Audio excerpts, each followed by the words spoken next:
நம்ம நக்கீரன் டிவியோட தொடர்ந்து இணைந்திருக்க பெல் சிம்பிளை கிளிக் பண்ணுங்க.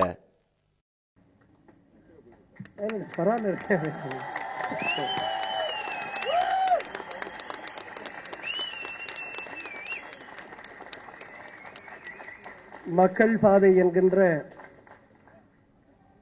தமிழ் மக்களினுடைய விழிப்புக்காகவும் விடியலுக்காகவும் உருவாக்கி இருக்கின்ற மகத்தான அமைப்பினுடைய 2ஆம் ஆண்டு தொடக்க விழா என்கின்ற இந்த நல்ல நிகழ்வில் கலந்து கொண்டு இன்றைக்கு எனக்கு முன்பாக மிக சிறப்பானதொரு எழுச்சி மிகுந்த உரையை ஆற்றி முடித்திருக்கின்ற மேடையில் வீற்றிருக்கின்ற பெருமக்கள், திரளாக வந்திருக்கக்கூடிய தமிழ் சமூகத்தின் சிந்திக்க தெரிந்த பொதுமக்கள், மக்கள் பாதையினுடைய தூண்களாக எதிர்கால தமிழ் சமூகத்தினுடைய நம்பிக்கையாக மலர இருக்கின்ற எம்முடைய இளைஞர்களே, இளம்பெண்களே, உங்கள் அத்துணை பேருக்கும் என்னுடைய முதற்கண் வணக்கத்தை தெரிவித்துக் கொள்ளுகிறேன். மக்கள் பாதை கடந்த ஆண்டு இதே மாதத்தில் இதே நாளில் சென்னையிலே தொடங்கப்பட்டது. அன்றைய காலகட்டத்தில் அந்த நல்ல நிகழ்விலே நாம் மிக தெளிவாக அன்றைக்கு நாம் சொல்லியிருந்தோம், விளக்கியிருந்தோம். மக்கள் பாதையினுடைய இலக்கு என்ன, லட்சியம் என்ன என்பதை பற்றியெல்லாம் நாம் எடுத்துரைத்தோம். அன்றைக்கு கூட நம்முடைய இளைஞர்கள், அன்றைக்கு கூட நம்முடைய பொதுமக்கள் இவர்களெல்லாம் எதிர்பார்த்தார்கள், நாம் அரசியலுக்கு வருவோமா என்றெல்லாம் அவர்கள் ஆர்வம் சொல்ல ஆரம்பித்தார்கள். அன்றைக்கு அந்த நல்ல நிகழ்விலே நாம் மிக தெளிவாக சொன்னோம், நாம் ஒரு தேர்தலுக்காக இல்லை, நாமெல்லாம் மகத்தானவர்கள், எனவே நாம் தலைமுறைக்காக இருக்கின்றோம், எனவே நம்முடைய தமிழ் தலைமுறையை நாம் வென்றெடுப்போம், நம்முடைய தலைமுறைக்கு மிகச்சிறந்த எதிர்காலத்தை உருவாக்கி கொடுக்கக்கூடிய மகத்தான பணியை மேற்கொள்ளுகின்றவர்களாக நாம் இருப்போம். எனவே தேர்தல் அரசியலிலே ஒருவனுக்கு வெற்றி தோல்வி உண்டு, ஆனால் தமிழ் சமூகத்தினுடைய சேவைக்கு ஒரு காலம் தோல்வி என்பதே கிடையாது. எனவே மக்கள் பாதை என்றைக்குமே ஒரு வெல்லக்கூடிய இயக்கமாக இருக்கும் என்கின்ற அடிப்படையிலே இது தமிழ் சமூகத்திற்கான ஒரு சேவை இயக்கமாகத்தான் நாம் அன்றைக்கு தொடங்கினோம். எனவே நான் அன்றைக்கே தெளிவாக சொன்னேன், இன்றைக்கும் சொல்லுகிறேன், ஒரு அரசியல்வாதிக்கு அவனுடைய களத்திலே வெற்றி தோல்வி என்று உண்டு, ஆனால் லட்சியவாதிக்கு ஒரு நாளும் தோல்வி என்பது இல்லை. எனவே மக்கள் பாதையில் இருப்பவர்கள் சாதாரண அரசியல்வாதிகள் அல்ல, மகத்தான என்னுடைய சமூகத்தினுடைய விழிப்புக்கும் விடியலுக்குமான லட்சியவாதிகள். எனவே அப்படிப்பட்ட லட்சியவாதிகளை கொண்டிருக்கக்கூடிய மாபெரும் இயக்கமாக இன்றைக்கு மக்கள் பாதை 2ஆம் ஆண்டில் மிக அழகாக அடியெடுத்து வைக்கிறது. எனவே நான் உளமாற வாழ்த்துகிறேன். மிகச்சிறப்பானதொரு நிகழ்ச்சி அற்புதமாக இன்றைக்கு ஏற்பாடு செய்திருக்கிறார்கள். நம்முடைய இந்த நிகழ்ச்சி மிகச்சிறப்பாக ஏற்பாடு செய்த, அதற்காக உழைத்த நம்முடைய மாறனிலிருந்து நம்முடைய மரியாதைக்குரிய நாகல்சாமி அவர்கள் தொடங்கி அத்துணை இளைஞர்களுக்கும் என்னுடைய வாழ்த்துதலையும் நன்றியையும் தெரிவித்துக் கொள்ளுகிறேன். இந்த பணி கூட எதிர்காலத்தில் இந்த சமுதாயத்தை நீங்கள் எப்படியெல்லாம் மேம்படுத்த போகிறீர்கள் என்பதற்கு அடையாளமாக இன்றைக்கு அழகாக ஏற்பாடு செய்யப்பட்டிருக்கிறது. இது ஒரு அடையாளம், அறிகுறி. தமிழ் சமூகத்தினுடைய மேம்பாட்டு பணியை மிகச்சிறப்பாக செய்ய போகிறீர்கள் என்பதற்கு அடையாளமாக இந்த நிகழ்ச்சி மிகச்சிறப்பாக அமைந்திருக்கிறது. உளமாற உங்களை வாழ்த்துகிறேன். இதற்கு காரணமான இந்த நிகழ்ச்சி ஒரு வெற்றிகரமான நிகழ்ச்சியாக மாறியதற்கு காரணமான உழைத்த உங்கள் அத்துணை பேருக்கும் என் உள்ளார்ந்த நன்றியை தெரிவித்துக் கொள்ளுகிறேன். அன்பிற்குரியவர்களே, இன்றைக்கு எல்லோருமே உணர்ச்சி வசப்பட்டு பேசினார்கள். நான் உணர்ச்சி வசப்பட்டு பேச முடியாது. காரணம், உணர்ச்சி வசப்பட்டு பேசி பேசி அழிந்த ஒரு சமூகத்திலிருந்து நான் வருகிறேன். எனவே நானும் உணர்ச்சி வசப்பட முடியாது. நான் சமீப காலத்தை எடுத்துக்கொண்டால் பேசுவதையே குறைத்து விட்டேன். என்னுடைய அலுவலகத்தில், என்னுடைய அலுவலக மேசையிலே அங்கே இருக்கக்கூடிய தாள்களிலே ஏறக்குறைய 200 இடங்களில், அது கல்லூரியாக இருக்கலாம், பள்ளியாக இருக்கலாம், ரோட்டரி சங்கமாக இருக்கலாம், அரிமா சங்கங்களாக இருக்கலாம், தன்னார்வ தொண்டு நிறுவனங்களாக இருக்கலாம், ஏறக்குறைய 200 இடங்களில் இருந்து என்னை பேச அழைத்திருக்கிறார்கள். நான் எங்கேயுமே செல்ல முடியாத நிலையில் இருக்கிறேன். உண்மையை சொல்ல போனால் எனக்கு இப்பொழுது பேசுவதிலேயே ஆர்வம் குறைந்து விட்டது நண்பர்களே. காரணம் என்ன தெரியுமா? என்னுடைய தமிழ் மண்ணில், இந்த சமூகத்தில் அயோக்கியத்தனத்தை அதிகமாக செய்பவன் அழகாக பேசுகிறான், அழகாக பேசுகிறான். பித்தலாட்டக்காரன் பித்தலாட்டக்காரன் பித்தலாட்டக்காரன் மிக பிரமாதமாக பேசுகிறான். போக்கிரி தன்னை புனிதனாக காட்டிக்கொண்டு பேசுகிறான். தொலைக்காட்சியை பாருங்கள். எனவே இவர்களை பேச்சில் நாம் வெல்ல முடியாது. அது நம்முடைய களம் அல்ல. எனவே பேச வேண்டாம். பேசி பேசி ஒரு இனம் அழிக்கப்பட்டிருக்கிறது என்றால், நான் பிறந்து வளர்ந்திருக்கக்கூடிய என் தமிழ் சமூகம், தமிழ் இனம்தான் பேசி பேசி அழிக்கப்பட்டிருக்கிறது. எனவே நானும் பேச விரும்பவில்லை. பேச்சை குறைப்பதுதான் எனக்கு சரியானதாக இருக்கும். மௌனமே மிகச்சிறந்த மொழி, செயல்பாடுகளே மிகச்சிறந்த மொழி என்கின்ற அடிப்படையில் மௌனமாக செயல்பட நான் ஆசைப்படுகிறேன். எனவே அன்பிற்குரிய இளைஞர்களே, அன்பிற்குரிய இளைஞர்களே, நானும் உணர்ச்சி வசப்பட்டு வார்த்தைகளை கொட்ட விரும்பவில்லை. நான் இன்றைக்கு ஒரு அரசு அலுவலராக இருக்கிறேன், IAS அதிகாரியாக இருக்கிறேன். எனவே விதிகளுக்கு உட்பட்டு, எனவே வரம்புக்கு உட்பட்டு, எனவே சட்டத்திற்கு உட்பட்டு தான் நான் பேச இயலும். எனவே நான் எங்கே இருக்கிறோனோ அங்கே உண்மையாக இருப்பேன். ஒரு IAS அதிகாரியாக இருக்கின்ற பொழுது நான் அங்கே உண்மையாகவே இருக்க விரும்புகிறேன். எனவே எந்த விதிகளையும் எந்த சட்டத்தையும் நான் உடைக்க விரும்பவில்லை. எனவே நான் சொல்லிக் கொள்ளுகிறேன். நீங்கள் நினைக்கலாம், நீங்கள் ஊழலுக்கு எதிராக நடவடிக்கை எடுத்தது எப்படி IAS அதிகாரிக்கு பொருத்தமானது என்று எண்ணலாம். ஏனென்றால் பல அதிகாரிகள் அப்படி செய்யவில்லை என்கின்ற அடிப்படையில் நீங்கள் எண்ணலாம். என்னை பொறுத்த வரைக்கும் ஊழலுக்கு எதிராக பேசுவது, ஊழலுக்கு எதிராக செயல்படுவது, நடவடிக்கை எடுப்பதே சட்டத்திற்கு உட்பட்ட ஒரு நடவடிக்கை தான். எனவே ஒரு அரசாங்கத்திற்கு உதவி செய்ய வேண்டியவன் முதலிலே ஊழலுக்கு எதிராக பேச வேண்டியதுதான் அவசியம். ஊழலுக்கு எதிராக செயல்பட வேண்டியதே நான் அரசுக்கு உதவி செய்கிறேன் என்பதுதான் பொருள். ஏனென்றால் இன்றைக்கு லஞ்ச ஒழிப்பு துறையே ஒரு அரசினுடைய அங்கமாக இருக்கிறது, அரசினுடைய துறையாக இருக்கிறது. எனவே என்னுடைய மக்களிடத்திலே, எனவே என்னுடைய தமிழ் சமூகத்திலேயே ஊழலுக்கு எதிராக, லஞ்சத்துக்கு எதிராக நான் பேசுகிற பொழுது நான் எந்த குற்றத்தையும் செய்யவில்லை. மாறாக லஞ்ச ஒழிப்பு துறை என்கின்ற அரசு துறைக்கு நான் வலு சேர்க்கிறேன் என்பதுதான் பொருள். எனவே அந்த அடிப்படையில் நாம் லஞ்சத்திற்கு எதிராக எழ வேண்டும். அது இந்த அரசுக்கு ஆதரவான நடவடிக்கையாகத்தான் நான் கருதுகிறேன். எனவே அன்பிற்குரியவர்களே, இன்றைக்கு நான் இந்த கூட்டத்தை பார்க்கிற பொழுது எனக்கு ஒன்று தெளிவாக தெரிகிறது. நம்முடைய சமூகம் விழிக்க தொடங்கி இருக்கிறது என்று தெரிகிறது, விழிக்க தொடங்கி இருக்கிறது என்று தெரிகிறது. இந்திய நாட்டினுடைய சுதந்திர போராட்டத்தில் பகத்சிங் என்கின்ற மகத்தான வரலாற்று இளைஞனுக்கு மிக முக்கியத்துவம் உண்டு. உங்களுக்கு தெரியுமா? அவர் லாகூர் சதி வழக்கிலே அங்கே குற்றம் சாட்டப்பட்டு அங்கே தூக்கிலிடுவதற்கு முன்பாக 2 மணி நேரத்திற்கு முன்பாக பிரலாத் மேத்தா என்கின்ற அவருடைய வழக்கறிஞர் அவரை சந்திக்கின்றார். 25 வயது கூட ஆகாத மகத்தான வீர இளைஞன் பகத்சிங். அப்பொழுது அந்த வழக்கறிஞர் கேட்கிறார், பகத்சிங், உன்னுடைய கடைசி ஆசை என்னவென்று கேட்கிறார். என்னுடைய அம்மாவை பார்க்க வேண்டும், என்னுடைய பெற்றோர்களை பார்க்க வேண்டும், உறவினர்களுக்கு செய்தி சொல்லுங்கள் என்றெல்லாம் பகத்சிங் சொல்லவில்லை. மாறாக என்ன சொல்லுகிறான் தெரியுமா? என்னுடைய கடைசி ஆசை என்றுமில்லை, வேறொன்றும் இல்லை, நான் மீண்டும் என்னுடைய நாட்டிலே பிறக்க வேண்டும், என்னுடைய இந்த தேசத்திற்கு நான் பிறந்து சேவை செய்ய வேண்டும் என்று தூக்கிலிடுவதற்கு 2 மணி நேரத்திற்கு முன்பாக பகத்சிங் சொல்லுகிறான். மீண்டும் இந்த தேசத்திலே நான் பிறக்க வேண்டும், இந்த தேசத்திற்கு சேவை செய்ய வேண்டும் என்று தூக்கு கயிறை முத்தமிடுவதற்கு 2 மணி நேரத்திற்கு முன்பாக சொல்லுகிறானே பகத்சிங். என்னுடைய அன்பிற்குரிய இளைஞர்களிலே பல பகத்சிங்கை நான் இங்கே பார்க்கிறேன். நிச்சயமாக என்னுடைய சமுதாயத்தினுடைய, என் தமிழ் சமூகத்தினுடைய வெளிவுக்கும் விடியலுக்கும் காரணமாக போகின்ற பகத்சிங்களாக நீங்களெல்லாம் உருவாவீர்கள் என்ற நம்பிக்கை எனக்கு இருக்கிறது.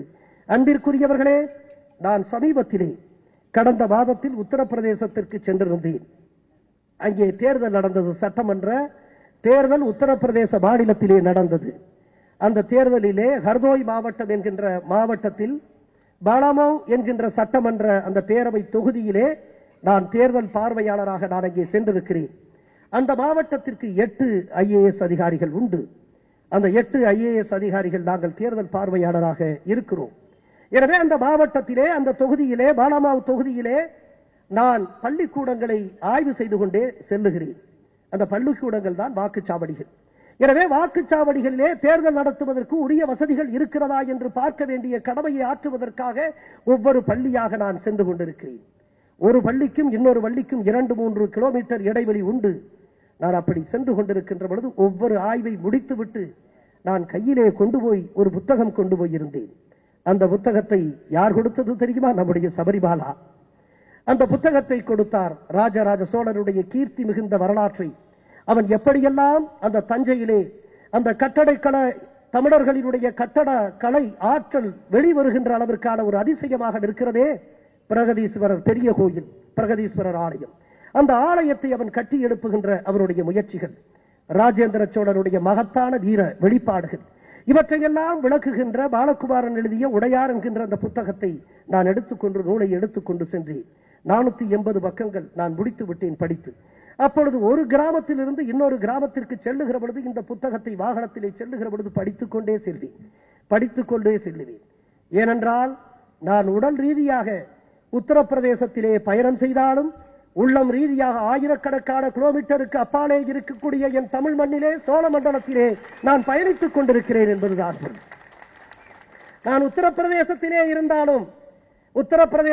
இருந்தாலும் உள்ள ரீதியாக என்னுடைய காவிரி கரையிலே சோழ மண்டலத்திலே நான் பயணித்துக் கொண்டிருந்தேன். எங்கிருந்தாலும் எங்கள் சமூகத்தை நாங்கள் நினைப்போம் என்பதற்காக இந்த உதாரணத்தை சொல்லுகிறேன்.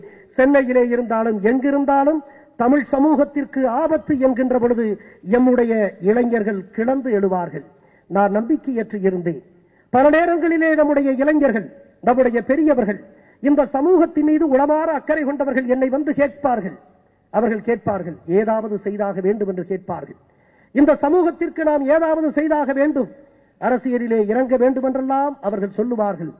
அப்பொழுது நான் சொல்லுவேன், இன்னமும் இந்த சமூகத்தின் மீது எனக்கு நம்பிக்கை வரவில்லை என்று சொல்லுவேன்.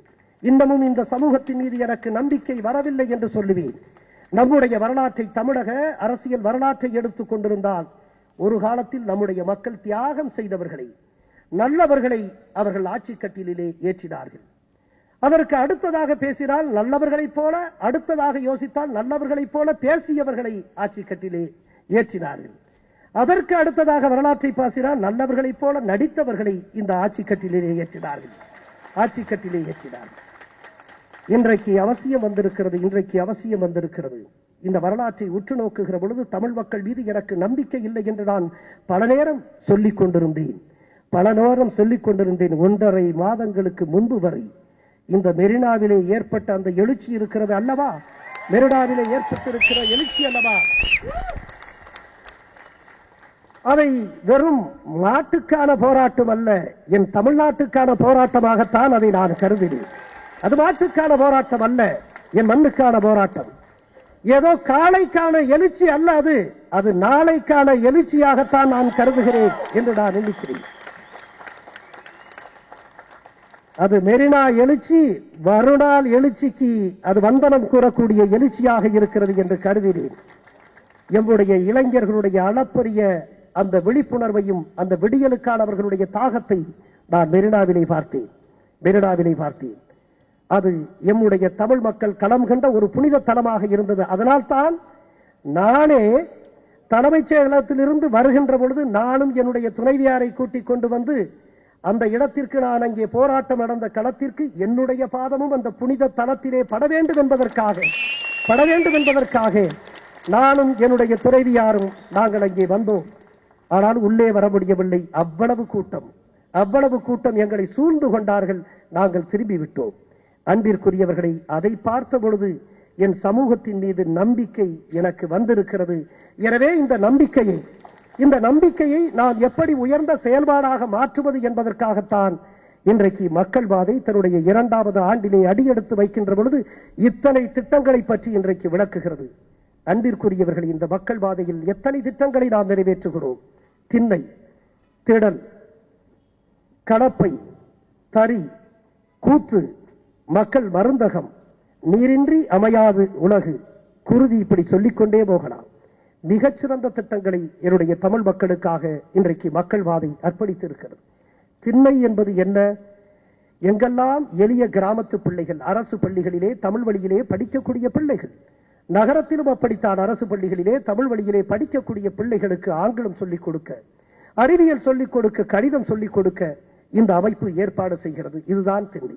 இந்த திண்ணையிலே யார் ஆசிரியராக இருக்க போகிறார்? அந்த கிராமத்திலே இருக்கக்கூடிய படித்த ஒரு பட்டதாரி இளைஞன் அல்லது பட்டதாரியாக படித்துக் கொண்டிருக்கக்கூடிய இளைஞன் ஆசிரியராக இருக்க போகிறான். அண்ணன் தம்பிக்கு அவன் கல்வியை கொடுக்க போகிறான். அக்கா தங்கைக்கு கல்வியை கொடுக்கக்கூடிய இந்த அருமையான திட்டம் தான் திண்ணை திட்டம். ஆனால் இன்றைக்கு திண்ணை திட்டம் நூற்றுக்கணக்கான கிராமங்களிலே சபரிமலா போன்றவர்கள் மிகச் சிறப்பாக செய்திருக்கிறார்கள். விழுப்புரத்திலே 130க்கும் மேற்பட்ட கிராமங்களிலே இந்த திண்ணைகளை உருவாக்கி இருக்கிறார்கள். நான் எதிர்பார்த்தது இந்நேரம் ஒரு 5000 கிராமங்களிலாவது திண்ணை திட்டத்தை நம்முடைய இளைஞர்கள் உருவாக்கி இருப்பார்கள் என்று எண்ணினேன். ஆனால் இல்லை. நம்முடைய தமிழகத்திலே இருக்கக்கூடிய 12,530க்கு மேற்பட்ட ஊராட்சிகளில் திண்ணை திட்டம் தொடங்கப்பட வேண்டும். திடல் என்பது என்ன? நம்முடைய இளைஞர்கள் இன்றைக்கு 60 லட்சம் பேர் அன்றாடம் மது குடிக்கிறார்கள். என் சமூகத்தை திட்டமிட்டே மது போதைக்கு தள்ளி இருக்கக்கூடிய ஒரு அவல நிலையை நான் பார்க்கிறேன். நான் 2003ஆம் ஆண்டில் கோவையிலே துணை ஆணையராக கலால் துறையிலே நான் பணியாற்றுகிறேன். அப்பொழுது பணியாற்றிக் கொண்டிருக்கின்ற நேரத்தில் அந்த குனியாமுத்தர் பகுதிக்கு நான் ஆய்வுக்காக இரவு 7 மணிக்கு செய்கிறேன். துணை ஆணையர் கலாம். நான் ஆய்வு செய்ய வேண்டும். அன்றைக்கெல்லாம் இது போன்ற மதுபான கடைகள் இன்றைக்கு அரசாங்க கடைகளாக, டாஸ்மாக் கடைகளாகவே இல்லை. மாறாக இன்றைக்கு தனியார் உரிமம் பெற்ற கடைகளாக அவை இருந்தன. அப்படி நான் சென்று கொண்டிருந்த நேரத்தில் ஒவ்வொருவரும் ஒவ்வொரு கடைக்கும் இலக்கு இருக்கிறது. இத்தனை குப்பிகள் எடுக்க வேண்டும், இத்தனை பாட்டில் கேஸ் எடுக்க வேண்டும் என்று இருக்கிறது. அப்படி எடுக்கவில்லை என்றால் அவர்கள் போலி மதுபானங்களை வாங்குகிறதாக, அரசுக்கு இழப்பை ஏற்படுவதாக நாங்கள் நடவடிக்கை எடுப்போம். எனவே அந்த குனியாமுத்தூர் பகுதியிலே ஒரு கடையிலே நான் ஆய்வு செய்து கொண்டிருக்கிறேன். அவர் வழக்கமாக எடுக்க வேண்டிய இலக்கு இருக்கிறது அல்லவா, 100 பாட்டில் எடுக்க வேண்டும் என்று சொன்னால் 50 தான் அரசாங்கத்திலிருந்து எடுத்திருக்கிறார். எனவே அங்கே இழப்பை ஏற்படுத்துகிறார். எனவே நான் கோபமாக கேட்கிறேன், ஏன் நீங்கள் இவ்வளவுதான் 50% இலக்கைத்தான் அடைந்திருக்கிறீர்கள், ஏன் எடுக்கவில்லை? உங்கள் மீது நடவடிக்கை எடுப்பேன் என்று சொல்லுகிறேன் நான் துணை ஆணையர். நான் கோபமாக சொன்னவுடன் அந்த உரிமையாளர் சொல்லுகிறார், ஐயா கோபித்துக் கொள்ளாதீர்கள், ஐயா கோபித்துக் கொள்ளாதீர்கள், இந்த காலம் வறட்சியான காலம். எனக்கு புரியவில்லை. இந்த காலம் வறட்சியான காலம், வருங்காலம் வளமையான காலம். இந்த ஜூன் மாதம் தொடங்கட்டும் ஐயா, நான் நிச்சயமாக எங்களுக்கு நிர்ணயித்த இலக்கை நான் அடைந்து விடுகிறேன் என்று சொன்னார். எனக்கு புரியவில்லை. மே மாதம் வறட்சி, மழை பெய்யும், அதற்கும் இந்த தண்ணிக்கும் என்ன சம்பந்தம்? குடி தண்ணீர் பிரச்சனை ஏற்படலாம், ஆனால் மே மாதத்திலே இந்த குடிக்கிற தண்ணிக்கு என்ன வறட்சி ஏற்படும்? எனக்கு புரியவில்லை. என்ன சொல்லுகிறீர்கள் என்று கேட்டேன். அப்பொழுது சொன்னார், ஐயா பாருங்கள், அங்கே ஒரு பொறியியல் கல்லூரி இருக்கிறது, கிருஷ்ணா பொறியியல் கல்லூரி, கிருஷ்ணா இன்ஜினியரிங் காலேஜ். எனக்கு நன்றாக நினைவிருக்கிறது, 2003 அந்த கல்லூரி மே மாதத்திலே மூடி கிடக்கும் ஐயா. அதனால் தான் சொன்னேன் வறட்சி என்று சொன்னேன் ஐயா. அங்கே விடுதி இருக்கிறது அல்லவா, அந்த விடுதியும் மூடி கிடக்கிறது.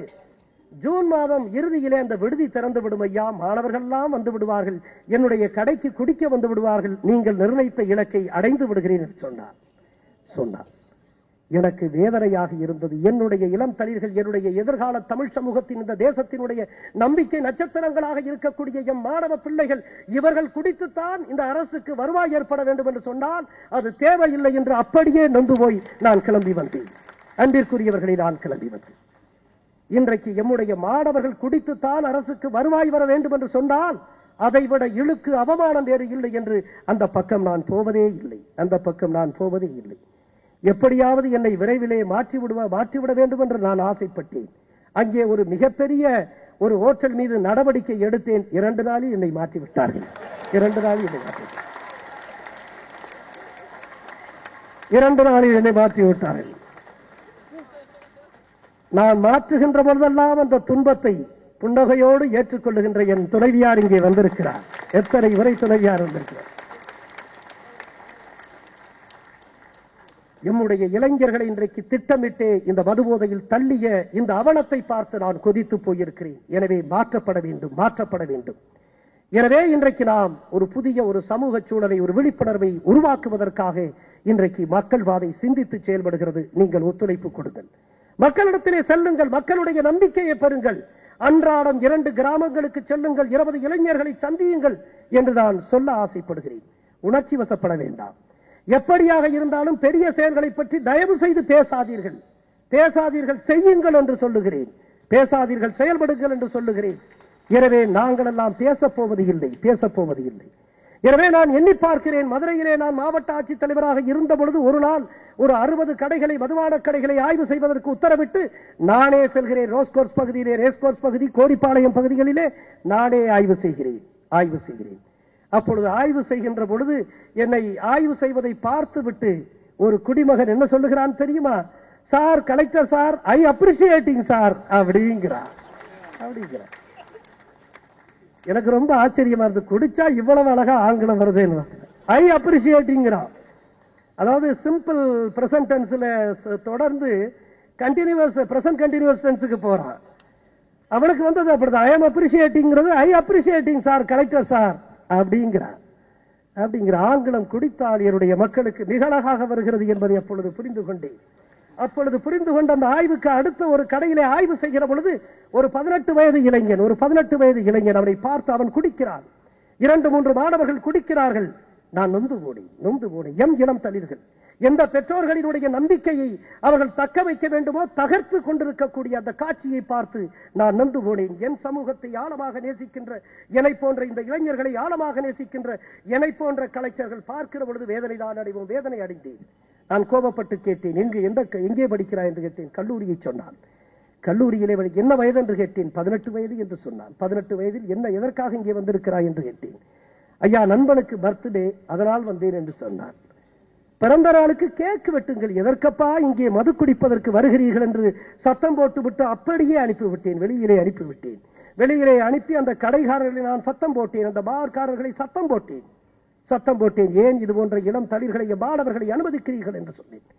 இன்றைக்கு என் சமூகம் திட்டமிடப்பட்டே இன்றைக்கு இந்த மது போதையில் தள்ளப்பட்டிருக்கிறது. என் சமூகத்தை மீட்டெடுக்க வேண்டும். ஏன் என் இளைஞர்களுக்கு கோபம் வரவில்லை? உங்களுக்கு அறக்கோபம் வர வேண்டும். You need to have righteous anger என்று நான் சொல்ல ஆசைப்படுகிறேன். உங்களுக்கு அறச்சீற்றம் இருக்க வேண்டும். இப்பொழுது கூட நான் வெளியே செல்லுகின்ற பொழுது ஒரு இளைஞன், ஐயா, எனக்கு அரசியல்வாதிகளை பார்த்தால் கோபம் வருகிறது என்று சொன்னான். உன்னுடைய கோபத்தை ஆக்கப்பூர்வமான பணிகளுக்கு பயன்படுத்து அப்பா என்று சொன்னேன். நாங்கள் திடல் திட்டம், தரி திட்டம், கலப்பை திட்டம் எல்லாம் வைத்திருக்கிறோம். கலந்து கொள், பங்களிப்பு செய், ஆக்கப்பூர்வமாக செய், மக்களிடத்திலே செல் என்று சொன்னோம். எனவே அன்பிற்குரியவர்களே, இன்றைக்கு மக்கள் வாதை மிகச்சிறந்த பணியை இன்றைக்கு செய்து கொண்டிருக்கிறது. கலப்பை யாருக்காக கலப்பையை ஆரம்பித்திருக்கிறோம்? உண்டி கொடுத்தோர், உயிர் கொடுத்தோர்.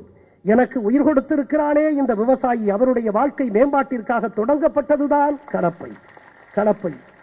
இன்றைக்கு விவசாயிகள் எந்த நிலையிலே இருக்கிறார்கள்? விவசாயிகள் கடந்த 15 ஆண்டுகளிலே 2.5 லட்சம் விவசாயிகள் இந்த தேசத்திலே செத்து படிந்திருக்கிறார்கள், தற்கொலை செய்து கொண்டிருக்கிறார்கள். இது மிகப்பெரிய சமூக அவமானம் இல்லையா? இந்த தேசத்தினுடைய முதுகெலும்பு என்று வர்ணிக்கப்படக்கூடிய எம்முடைய விவசாயிகள், இந்த உலகத்திற்கே, ஊருக்கே உணவளிக்கக்கூடிய விவசாய பெருமக்கள் தற்கொலை செய்வது என்பது இந்த சமூகத்தின் மிக மோசமான அவமானம் அல்லவா? இன்றைக்கு அவர்கள் செத்துக் கொண்டிருக்கிறார்கள். அன்பிற்குரியவர்களே, என்னுடைய மகள் யாழினி போன வாரம் டெல்லியிலே இன்றைக்கு போராடுகிறார்களே நம்முடைய விவசாயிகள். அரை நிர்வாணத்தோடு அந்த வெயிலிலும் பனியிலும் கிடந்து போராடுகிறார்களே, அழுது கதறுகிறார்களே. அவர்களை பார்த்து ஒரு வாட்ஸ்அப் செய்தியிலே பார்த்துவிட்டு, என்னுடைய 10ஆம் வகுப்புக்காக தேர்வுக்கு தயாராகின்ற என்னுடைய மகள் யாழினி பார்த்துவிட்டு அப்படியே அழுது கொண்டு வந்து இதை காண்பித்தார். கண்ணீர் விட்டு அழுது கொண்டு, அப்பா, விவசாயிகளுடைய நிலைமையை பாருங்கள் என்று 15 வயது 10ஆம் வகுப்பு படிக்கக்கூடிய என்னுடைய மகள் யாழினி அழுது கொண்டே வந்து என்னிடத்திலே சொன்னார். என்ன தெரியுமா சொன்னார்? அப்பா, நீங்கள் ஒரு விவசாயினுடைய பிள்ளை. ஒருவேளை நீங்கள் IAS அதிகாரியாக வராமல் இருந்திருந்தால் நீங்களும் இப்படி விவசாயியாக வறுமையில்தானே இருப்பீர்கள். இந்த விவசாயிகளுடைய வறுமையை பாருங்கள், என்ன செய்ய போகிறீர்கள் என்று என்னுடைய மகள் யாழினி கேட்டார். எனக்கு தூக்கி வாரிப்பட்டது. என்னால் முடிந்ததை நான் செய்வேன். நீ படித்து, நன்றாக படித்து, உன்னுடைய வாழ்க்கையை விவசாயிக்காக அர்ப்பணிக்க வேண்டும் என்று என்னுடைய பிள்ளை யாழினிக்கு நான் சொன்னேன். இன்றைக்கு நம்முடைய விவசாயிகள் தலைநகரிலே இன்றைக்கு போராடி கொண்டிருக்கிறார்கள். வேதனையாக இருக்கிறது. வேதனையாக இருக்கிறது. ஒரு வாட்ஸ்அப் செய்தியிலே சில விசமிகள், தீய சக்திகள், பிற்போக்கு சக்திகள் நான் இந்த விவசாயிகளுக்கு எதிராக கருத்து சொன்னதை போல ஒரு பொய்யான ஒரு கருத்தை பரப்பிக் கொண்டிருக்கிறார்கள். கண்டனத்துக்குரியது.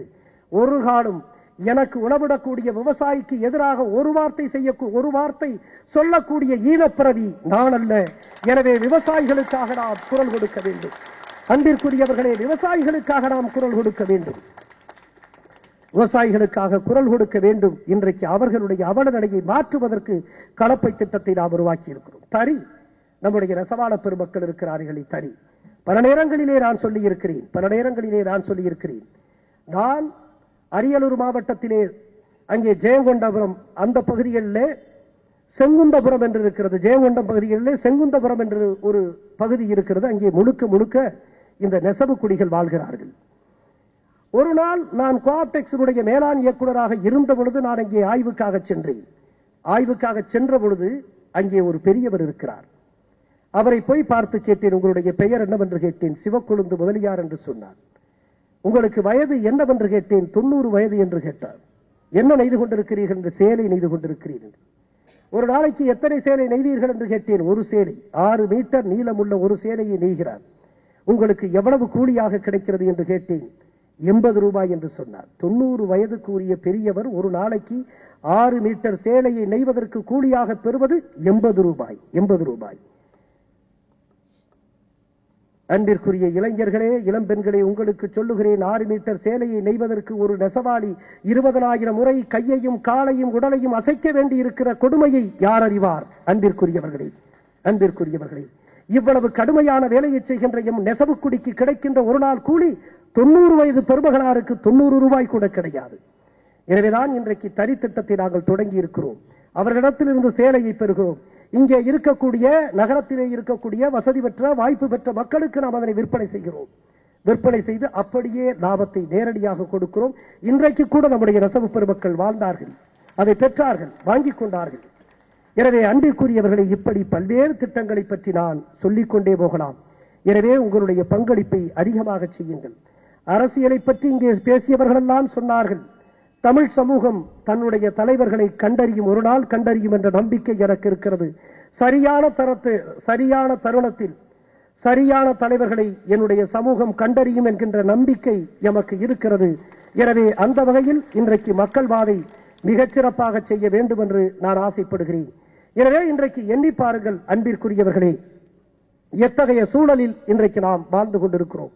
எங்காவது விவசாயியை பார்த்தால் அவனை காயப்படுத்தாதீர்கள், கௌரவப்படுத்துங்கள் என்று நான் நாமக்கல் மாவட்ட ஆட்சியராக இருந்த பொழுதும் அதற்கு பிறகு மதுரை மாவட்ட ஆட்சியராக இருந்த பொழுதும் கடிதம் எழுதி என்னுடைய வட்டாட்சியர்களுக்கு, கோட்டாட்சியர்களுக்கு நான் உத்தரவிட்டேன். அந்த அடிப்படையில் ஒரு நாள் நான் பள்ளிப்பாளையம் அருகே இருக்கக்கூடிய ஒரு சௌதாபுரம் என்கின்ற கிராமத்திற்கு நான் சென்றேன். அன்று இரவு முழுவதும் அந்த கிராமத்திலே நாங்கள் மனுக்களை பெற்றுக்கொண்டு இரவு அதே கிராமத்தில் தங்கி விடியற்காலை ஒரு 5:50-6 மணிக்கு நாம் எழுந்து வயல்வெளியை பார்ப்பதற்காக, நிலங்களிலே ஏதாவது பிரச்சனை இருக்கிறதா, அளவையிலே பிரச்சனை இருக்கிறதா, எல்லைகளிலே பிரச்சனை இருக்கிறதா என்பதையெல்லாம் அறிவதற்காக அன்றைக்கு நாங்கள் வெளியிலே கிளம்புகிறோம். அப்படி கிளம்புகிற பொழுது ஒரு பருத்தி காடு இருக்கிறது. அந்த பருத்தி காட்டிலே ஒரு விவசாயி தன்னுடைய மனைவியோடு அங்கே வேலை செய்து கொண்டிருக்கிறார். அவர் வேலை செய்து கொண்டிருக்கின்ற இந்த காட்சியை பார்த்துவிட்டு நான் அப்படியே வண்டியை நிறுத்துங்கள் என்று சொல்லுகிறேன். வண்டி நிறுத்தப்பட்டது. உடனே அங்கே அந்த விவசாயியை அழைக்கிறோம். அந்த விவசாயியை அழைத்து அவரிடத்திலே நான் பேசுகிறேன். உங்களுக்கு எப்படி விவசாயம் எப்படி சிறப்பாக இருக்கிறதா, வருமானம் தருகிறதா என்றெல்லாம் கேட்கிறேன். அதற்கு அவர் சொல்லுகிறார், அப்படி ஒரு வருமானம் இல்லை ஐயா, வேறு தொழில் எங்களுக்கு இல்லாததனால் இதை செய்து கொண்டிருக்கிறோம், வருவாய் எதுவும் இல்லை என்று சொல்லுகிறார். அப்பொழுது இறுதியாக நான் கேட்கிறேன், ஐயா எனக்கு ஒரு சிறிய ஆசை இருக்கிறது என்று கேட்கிறேன். என்னையா ஆசை என்று கேட்கிறார். ஒன்றுமில்லை, உங்களோடு நான் ஒரு புகைப்படம் எடுத்துக்கொள்ள முடியுமா என்று அந்த விவசாயியை பார்த்து கேட்கிறேன். எடுத்துக்கொள்ளலாம் என்று சொல்லுகிறார். ஆனால் அவர் கோவணத்தோடு இருக்கிறார், சங்கடப்பட்டுக் கொண்டு அப்படியே அந்த வேட்டியை எடு என்று தன்னுடைய துணைவியாரை சொல்லுகிறார். நான் சொல்லுகிறேன், வேட்டி வேண்டாம், கோவணம்தான் என் தேசத்தினுடைய விவசாயினுடைய அடையாளம், அப்படியே இருங்கள் என்று நான் சொல்லுகிறேன். அப்படியே அந்த விவசாயினுடைய தோல் மேல் கையை போட்டு இந்த புகைப்படத்தை எடுங்கள் என்று சொல்லுகிறேன். மகிழ்ச்சியோடு புகைப்படத்தை எடுத்துக்கொண்டோம். அந்த புகைப்படத்தை என்னுடைய மக்கள் தொடர்பு அலுவலர்களே சொல்லி நான் சொன்னேன், நான் ஓராண்டில் எடுத்துக்கொண்ட பல தலைவர்கள் வந்திருக்கிறார்கள், அமைச்சர்கள் வந்திருக்கிறார்கள், அதிகாரிகள் வந்திருக்கிறார்கள், அவர்களோடெல்லாம் புகைப்படம் எடுத்திருக்கிறோம். ஆனால் நான் இந்த ஓராண்டில் எடுத்திருக்கக்கூடிய புகைப்படங்களிலே மிக உயர்ந்த புகைப்படம் எனக்கு உணவளிக்கிறானே இந்த விவசாயி, அவருடைய புகைப்படம் தான். எனவே இந்த புகைப்படத்தை கொண்டு போய் நம்முடைய மாவட்ட ஆட்சித்தலைவர் அந்த வரவேற்பு அறை இருக்கிறது அல்லவா, அங்கே போய் இதை பொருத்துங்கள். இதுதான் மிகச்சரியான கௌரவம், இந்த விவசாயிக்கு நாம் கொடுக்கும் கௌரவம் என்று நான் சொன்னேன். அன்பிற்குரியவர்களே, இத்தகைய கௌரவத்தை நாங்கள் எங்கே பணியாற்றினோமோ அங்கேயெல்லாம் நாங்கள் அளித்தோம்.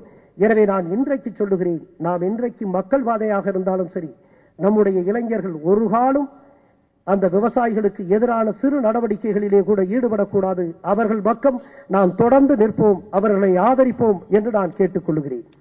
அன்பிற்குரியவர்களே, இன்றைக்கு நம்முடைய தமிழ்நாட்டில் ஏறக்குறைய தமிழ்நாட்டினுடைய வேலைவாய்ப்பு அலுவலகங்களில் படித்து பதிவு செய்து வேலை இல்லாமல் காத்திருப்போருடைய எண்ணிக்கை 1 கோடிக்கு இருக்கிறது என்று எண்ணுகிற பொழுது வேதனையாக இருக்கிறது. பொறியியல் பட்டதாரிகள் சென்னையிலே வந்து 4000 ரூபாய், தங்களுக்கு தகுதி குறைவாக 4000 ரூபாய், 5000 ரூபாய்க்கான வேலை அவர்கள் இன்றைக்கு பார்த்துக் கொண்டிருக்கிறார்கள் என்கிற வேதனை செய்தி நமக்கு வருகிறது.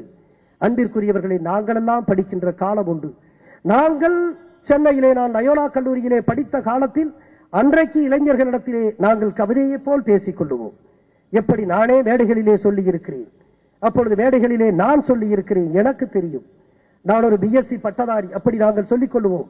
நான் படித்திருக்கிறேன், நான் பிஎஸ்சி பிசிக்ஸ் படித்திருக்கிறேன், நான் பிஏ எக்கனாமிக்ஸ் படித்திருக்கிறேன், நான் ஒரு பட்டதாரி, நான் பல போட்டித் தேர்வுகளை எழுதி இருக்கிறேன், எனக்கு தெரியும் உலகத்திலே எங்கே எது கிடைக்கிறது என்று எனக்கு தெரியும், இங்கிலாந்திலே எங்கே இரும்பு கிடைக்கிறது என்று எனக்கு தெரியும்.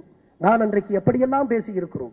இங்கிலாந்திலே இரும்பு எங்கே கிடைக்கும் என்று எனக்கு தெரியும், ஜெர்மனியிலே நிலக்கரி எங்கே அதிகமாக கிடைக்கிறது என்று எனக்கு தெரியும், எனக்கு தெரியும் தென்னாப்பிரிக்காவிலே எங்கே வைரம் அதிகமாக கிடைக்கிறது, தங்கம் அதிகமாக கிடைக்கிறது என்று எனக்கு தெரியும், எனக்கு தெரியும் ஆஸ்திரேலியாவிலே எங்கே ஆப்பிள் கிடைக்கிறது என்று எனக்கு தெரியும். இப்படி சொல்லுவோம். எனவே இங்கிலாந்தில் எங்கே இரும்பு கிடைக்கிறது, ஜெர்மனியிலே எங்கே நிலக்கரி கிடைக்கிறது, எங்கே தென்னாப்பிரிக்காவிலே வைரம் கிடைக்கிறது, தங்கம் கிடைக்கிறது, எங்கே ஆஸ்திரேலியாவிலே ஆப்பிள் கிடைக்கிறது என்று எங்களுக்கு தெரியும். ஆனால் ஒன்றே ஒன்று மட்டும் எங்களுக்கு தெரியாது, இந்தியாவிலே எங்களுக்கு எங்கே வேலை கிடைக்கும் என்பது மட்டும் எங்களுக்கு தெரியாது என்றெல்லாம் நாங்கள் சொல்லுவோம். அன்றைக்கு நாங்கள் சொல்லுவோம், அன்றைக்கும் வேலை வாய்ப்பு பிரச்சனை இருந்தது. கோபமாக சில பேர்கள் பேசுவார்கள், ஐயா இங்கே இருக்கக்கூடிய வேலை வாய்ப்பு அலுவலகங்களை எல்லாம் இடித்து தள்ளுங்கள், இடித்து தள்ளுகின்ற வேலையாவது சில பேருக்கு கிடைக்கட்டும் என்று சொல்லுவார்கள். அப்படி சொல்லுவார்கள். அதே பிரச்சனை இன்றைக்கும் தொடர்கிறது. எம்முடைய இளைஞர்களுடைய எதிர்காலம் இன்றைக்கு கேள்விக்குறியாக இருக்கிறது. எனவே வேலை வாய்ப்புகளை உருவாக்க வேண்டிய ஒரு நிலை ஏற்படுகிறது. எனவே இன்றைக்கு நம்முடைய மக்கள் பாதையில் அதனுடைய தொடக்க அம்சமாக இன்றைக்கு இந்த வேலை வாய்ப்புக்கான வழிகாட்டு மையங்களை தொடங்குவதும் பயிற்சி அளிப்பதுமாக நாங்கள் சில வேலைகளை செய்ய திட்டமிட்டிருக்கிறோம். குறைந்தபட்சம் வெளிநாடுகளிலே எங்கெல்லாம் வேலை வாய்ப்பு உருவாகிறது அதற்கு இவர்களை தகுதியானவர்களாக மாற்ற இன்றைக்கு நாங்கள் திட்டமிட்டிருக்கிறோம். மிக விரைவில் அத்தகைய திட்டங்களை எல்லாம் நாம் அறிவிப்போம். மிக விரைவில் அத்தகைய திட்டங்களை எல்லாம் நாம் அறிவிப்போம், செயல்படுத்துவோம். எனவே அந்த வகையில் இன்றைக்கு நீங்கள் இளைஞர்கள் ஒரு புதிய சமூகத்தை நீங்கள் உருவாக்க வேண்டும் என்று நான் கேட்டுக்கொள்கிறேன். என்னை பொறுத்த வரைக்கும் நான் மிக சமீபத்தில் இன்றைக்கு நம்முடைய ஐயா தேவசகாயம் அவர்கள் சொன்னதை போல வடநாட்டிலே ஒரு காலத்தில் நாம் பெருமையோடு இருந்தோம், ஆனால் நம்முடைய பெருமை குறைந்து விட்டதாக சொன்னார். நான் பல நேரங்களிலே இப்பொழுது கூட நான் அந்த லக்னோவுக்கு அருகே இருக்கக்கூடிய உத்தரப்பிரதேச மாநிலத்தின் அந்த ஹர்தோய் மாவட்டத்திலே 8 IAS அதிகாரிகளோடு நானும் ஒரு IAS அதிகாரியாக நான் இன்று எல்லா அதிகாரிகளுக்கும் ஹிந்தி தெரியும், என்னை தவிர 8 அதிகாரிகள் வந்திருந்தார்கள். 7 பேருக்கு ஹிந்தி தெரியும், எனக்கு தெரியாது. எல்லோரும் இந்தியிலே பேசுகிறார்கள், நான் மட்டும்தான் ஆங்கிலத்திலே பேசினேன். எனவே எனக்கு ஆங்கிலம் தெரிந்த உதவியாளரை கேட்டேன். ஆங்கிலம் தெரிந்த உதவியாளரை நான் அங்கே கேட்டேன். உடனே அந்த மாவட்ட ஆட்சித்தலைவரால் கொடுக்க முடியவில்லை. நான் மிகுந்த வருத்தத்தோடு இருந்தேன். உடனே மாவட்ட ஆட்சித்தலைவர் ஒரு ஆங்கிலம் தெரிந்தவர் அங்கே இல்லை. அப்படியாக இருந்தது. உடனே அங்கே இருந்தேன். எனக்கு உடனடியாக நாளைக்காவது அழியுங்கள் என்று மாவட்ட ஆட்சித்தலைவரை கேட்டுக் கொண்டிருந்தேன். அப்பொழுது அந்த கூட்டத்தை முடித்துவிட்டு அப்படியே வெளியே வருகின்ற நேரத்தில் ஒரு 27, 28 வயது மதிக்க தகுந்த ஒரு பெண் வந்தார். அவர் வந்தவுடன் ஐயா வணக்கம் என்றார், தமிழிலே பேசினார். ஐயா வணக்கம் என்றார் தமிழிலே. எனக்கு ஆச்சரியமாக இருந்தது. ஐயா நீங்கள் தான் எங்களுக்கு இன்ஸ்பிரேஷன் என்று சொன்னார். எனக்கு ஆச்சரியமாக இருந்தது. உன்னுடைய பெயர் என்ன என்று கேட்டேன். என்னுடைய பெயர் தமீம் அன்சாரி என்று சொன்னார். தமீம் அன்சாரியா என்று சொன்னார். நீங்கள் எங்கே இருந்து வருகிறீர்கள் என்று கேட்டேன். சென்னையிலிருந்து நான் வருகிறேன் ஐயா. நான் சென்னையிலே இன்றைய மாநகராட்சி பள்ளி சைதாப்பேட்டையிலே மாநகராட்சி பள்ளியிலே படித்துவிட்டு பின்பு அண்ணா பல்கலைக்கழகத்திலே பிஇ படித்துவிட்டு ஐஏஎஸ் தேர்வு எழுதி ஐஏஎஸ் தேர்விலே வெற்றி பெற்று இந்த மாவட்டத்தினுடைய பயிற்சி ஆட்சியராக நான் இங்கே இருக்கிறேன். உங்களை பார்த்து எனக்கு மதிப்பு வந்தது என்று சொன்னார். எனக்கு மிகுந்த மகிழ்ச்சியாக இருந்தது. அவர் சொன்னார், ஐயா, ஆங்கிலம் தெரிந்த உதவியாளர் உங்களுக்கு கிடைக்கவில்லை என்றால் பரவாயில்லை, நானே உங்களுக்கு, எனக்கு ஹிந்தி தெரியும், நானே உங்களுக்கு உதவ வருகிறேன் என்று சொல்லி வந்தார். எங்கிருந்தாலும் எம்முடைய தமிழ் மக்கள் எமக்கு உதவுவார்கள் என்ற நம்பிக்கை எனக்கு அப்பொழுது ஏற்பட்டது. அப்பொழுது என்னை கேட்டார்கள். நான் அடுத்த நாள் போய் அடுத்த நாளும் நான் ஆங்கிலத்திலே பேசினேன். உங்களுடைய உதவியாளரை நான் கேட்டேன். எனக்கு ஒரு ஐஏஎஸ் அதிகாரி உதவுகிறார் என்று சொன்னாலும் கூட எனக்கு அலுவலக ரீதியாக உதவியாளர் வேண்டும் என்று கேட்டேன். ஆங்கிலத்திலே கேட்டேன். எல்லோரும் ஹிந்தியிலே பேசிக்கொண்டு, என்ன உங்களுக்கு எல்லாம் எப்படி ஹிந்தி தெரியாது, எப்படி தெரியாது என்று கேட்டார். எப்படி தெரியாமல் இருக்கிறீர்கள் ஐஏஎஸ் அதிகாரியாக என்றெல்லாம் கேட்டார்கள். நான் சொன்னேன் எனக்கு தெரியாது என்பதற்காக நான் வருத்தப்படவில்லை என்று நான் சொன்னேன். ஹிந்தி தெரியாது என்பதற்காக வருத்தப்படவில்லை. அது எனக்கு தகுதி குறைவாக நான் ஒரு காலம் கருதியது இல்லை என்று சொன்னேன். It is not disqualification. எனக்கு அது ஒரு தகுதி குறைவாக நான் ஒரு காலம் கருதியது இல்லை. மாறாக என் சமூகத்தினுடைய, என் இனத்தினுடைய எழுச்சி வெளிப்பாடாகத்தான் இந்தி எனக்கு தெரியவில்லை என்பது என்னுடைய வரலாற்று பெருமை என்று சொன்னேன். காரணம் என்ன தெரியுமா? 1965 இந்திய துணைக்கண்டம் முழுதும் இந்தி ஆட்சி மொழியாக திணிக்கப்பட்ட போது எல்லா மாநிலங்களும் ஏற்றுக்கொண்டன. ஒரே மாநிலத்தை தவிர, ஒரே சமூகத்தை தவிர என் சமூகம் மட்டும்தான் எதிர்த்து நின்றது. எல்லா மாநிலங்களும் ஏற்றுக்கொண்ட போது ஒரே ஒரு மாநிலம் தான் எதிர்த்து நின்றது, அது தமிழ் மாநிலம். அந்த இளைஞர்கள், நூற்றுக்கணக்கான இளைஞர்கள், மாணவர்கள் சுட்டுக் கொல்லப்பட்ட அந்த வீர வரலாறு என் நினைவுக்கு வந்தது. எனவே அந்த இளைஞர்களுடைய தியாகத்தை நான் கொச்சைப்படுத்த விரும்பவில்லை. எனவே நான் சொன்னேன், எனக்கு இந்தி தெரியாது என்பது தகுதி குறைவல்ல, மாறாக என் வீர தமிழ் சமூகத்தினுடைய வரலாற்று பெருமை என்று நான் சொன்னேன். எனவே அன்பிற்குரியவர்களே, அத்தகைய பெருமையை கொண்டவர்களாக எம்முடைய தமிழ் சமூகத்தினர் இருக்க வேண்டும் என்று நான் ஆசைப்படுகிறேன். நான் பார்க்கிறேன், எங்கும் இன்றைக்கு லஞ்சம் நிறைந்து கிடக்கிறது. உங்களுக்கு ஒரு அறக்கோபம், அறச்சீற்றம் நிறைந்திருக்க வேண்டும். இன்றைக்கு கூட சொன்னார்கள், அரசியலுக்கு வாருங்கள் வாருங்கள் என்று சொல்லுகிறார்களே. என் சமூகத்தினுடைய கோபம் போதாது. இந்த கோபம் 10% கோபம் தான் இருக்கிறது. 100, 120% கோபமாக இது மாறுகின்ற பொழுது மாற்றங்கள் தன்னளவிலே நடக்கும் என்று நான் நம்புகிறேன். எனவே கோபம் கொண்டவர்களாக, அறச்சீற்றம் கொண்டவர்களாக, இந்த அறச்சீற்றம் கொண்ட ஒரு தமிழ் சமூகமாக மாற்ற வேண்டிய பணியை மக்கள்வாதி செய்யும். அது அரசியல் பணி என்று யாரும் கருத வேண்டாம். அது சமூக பணி, அது மனமாற்றத்தை உருவாக்கக்கூடிய பணி. பல நேரங்களிலே சொல்லுவார்கள், நான் சொல்லுவேன் புரட்சியை உருவாக்க வேண்டும் என்று. அது ரத்தம் சிந்துகின்ற புரட்சி அல்ல, ரத்தத்தையே மாற்றுகின்ற புரட்சி. என்னுடைய ரத்தம் ஒரு அடிமை ரத்தமாக இருக்கிறது. என்னுடைய ரத்தம் மது போதைக்கு நான் அடிமையாகிவிட்டேன். திரை மயக்கத்திற்கு நான் அடிமையாகிவிட்டேன். இலவசங்களுக்கு நான் அடிமையாகிவிட்டேன். பணவெறிக்கு, நுகர்வு வெறிக்கு நான் அடிமையாகிவிட்டேன். அரசியல் வெறிக்கும் நான் அடிமையாகிவிட்டேன்.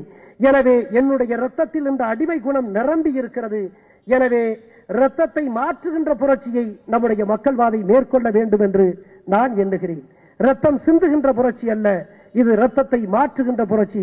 அந்த மகத்தான புரட்சியை நம்முடைய மக்கள்வாதை நிறைவேற்றுகின்ற காலத்தில் மகத்தான மாற்றங்கள் இந்த தமிழ் சமூகத்தில் நிகழும் என்று நான் நம்புகிறேன்.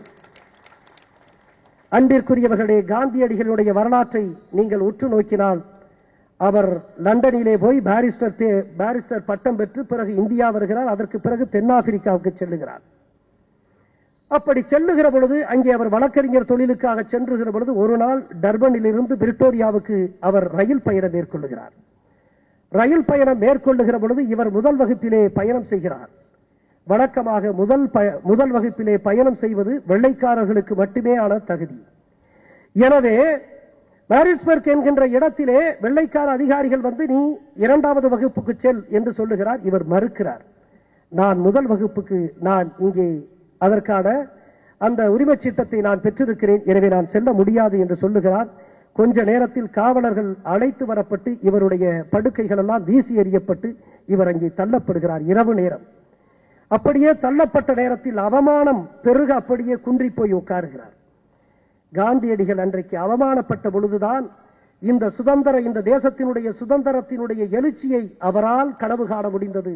என்னுடைய சமூகம் இன்றைக்கு அவமானப்பட்டிருக்கிறது, நிச்சயமாக என் சமூகம் விடியலை நோக்கி போகப் போகிறது என்பதற்கு இன்றைக்கு அது பெற்ற அவமானம் ஒரு அடையாளமாக இருக்கு. நான் 2009 மிகவும் நொந்து போயிருந்த காலம். என்னுடைய சமூகம் எப்படிப்பட்ட சமூகம்? ஓங்கி உயர்ந்த தொன்மையும் மரபும் வரலாறு மிகுந்த பெருமை மிகுந்த சமூகம் என்னுடைய சமூகம். அத்தகைய சமூகம் ஈழத்திலே அது எத்தகைய சொல்லலா துயரத்தை எந்த மானுடத்தினுடைய உலக பந்திலே எந்த ஒரு மனித சமூகமும் பெறாத ஒரு கொடுமையை அது அனுபவித்தது. 2 லட்சம் மக்கள் கொல்லப்பட்டார்கள். குழந்தைகளும் பெண்களும் கொத்துக்குண்டுகளாக பல நாடுகளிலே தடை செய்யப்பட்ட கொத்துக்குண்டுகளை போட்டு பொசுக்கப்பட்ட போது நான் நொந்து போனேன். அன்றைக்கு நான் முடிவெடுத்தேன், என்றைக்காவது என்னுடைய சமூகத்தினுடைய விடியலுக்கு பாடுபடாமல் நான் மடியப் போவது இல்லை என்று நான் அன்றைக்கு முடிவெடுத்தேன்.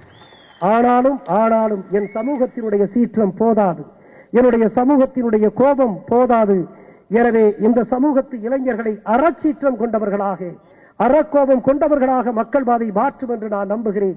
அந்த வகையில் இன்றைக்கு நான் சொல்லிக் கொள்வதெல்லாம், அன்பிற்குரியவர்களே அறிந்து கொள்ளுங்கள். டி கோசாமி என்கின்ற மகத்தான வரலாற்று ஆசிரியர் பண்டைய இந்தியா என்கின்ற புத்தகத்திலே அவர் எழுதியிருக்கிறார்.